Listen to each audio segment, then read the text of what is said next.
Congratulations, my friend. It's your time. It's our time. You know, last night, the Lord impressed in my heart to make this video. And if you are in right now, if you're tuned in right now, and if you've seen this video, that means it's your time. A massive congratulations, because I know how hard you work, what you've been through, di ba? Yung mga challenges natin.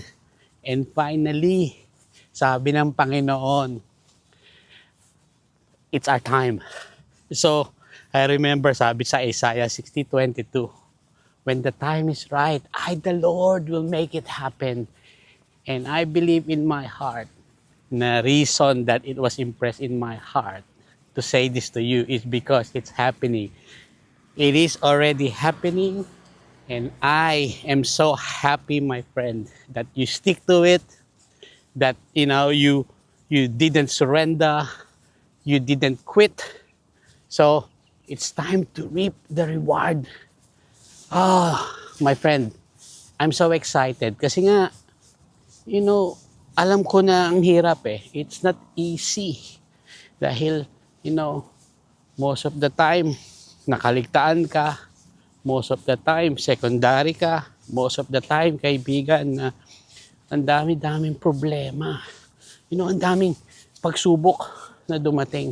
Ang daming mga padala ng kaaway. The devil will not stop because he knows that, your breakthrough is coming. And eto na yon, kaibigan. So, I can't really express how excited and how delightful this video is na sabihin sa'yo. So, I know, inimpress din ng Panginoon sa puso ko. So, my friend, it's time to celebrate. It's time to get yung pangako niya. Receive it, kaibigan. Receive it. Tanggapin mo buong puso. Hindi sinungaling ang Panginoon. So, naniniwala ako na yung mga pinagdaanan natin the past few days, the past few weeks, the past few months, I know, pagkakataon na natin ito na makuha yung ating pinaghirapan, na we stick to it, we didn't lose our faith, we question, normal yon. We even parang nahirapan tayo to get through things.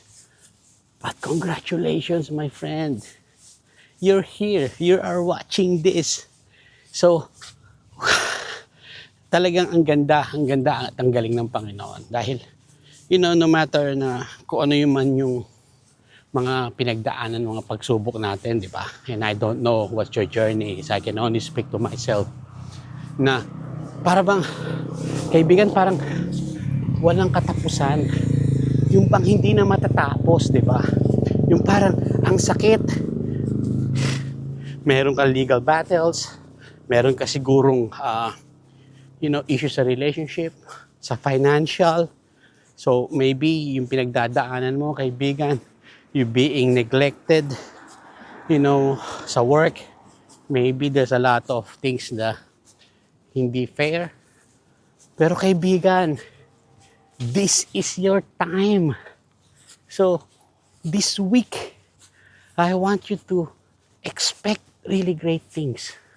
Expect that mighty things sa Panginoon. Yung bang dala-dala mo sa puso mo yung hope, tsaka yung expectation na eto na talaga yung pangako niya. So, my friend, let's celebrate.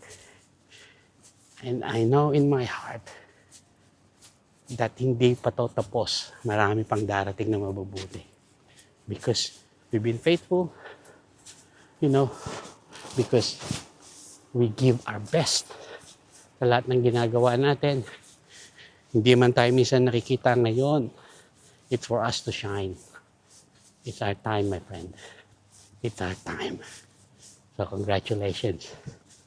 Ang kagandahan pa nito, alam mo, the best is yet to come pa. So kung ano man yung nararanasan mo ngayon, nakikita mo ngayon, nararamdaman mo ngayon, meron pang mas darating, and you can't outgive God. Yun ang kalupitan ito eh. You can't outgive God. So, eto. Tapos ko na yung walking ko. About to go to work. I just want to really say this to you guys. My friend, it's your time. So stay loving, stay peaceful, ha? God bless you always. And until next time, thanks for watching. Bye! It's your time!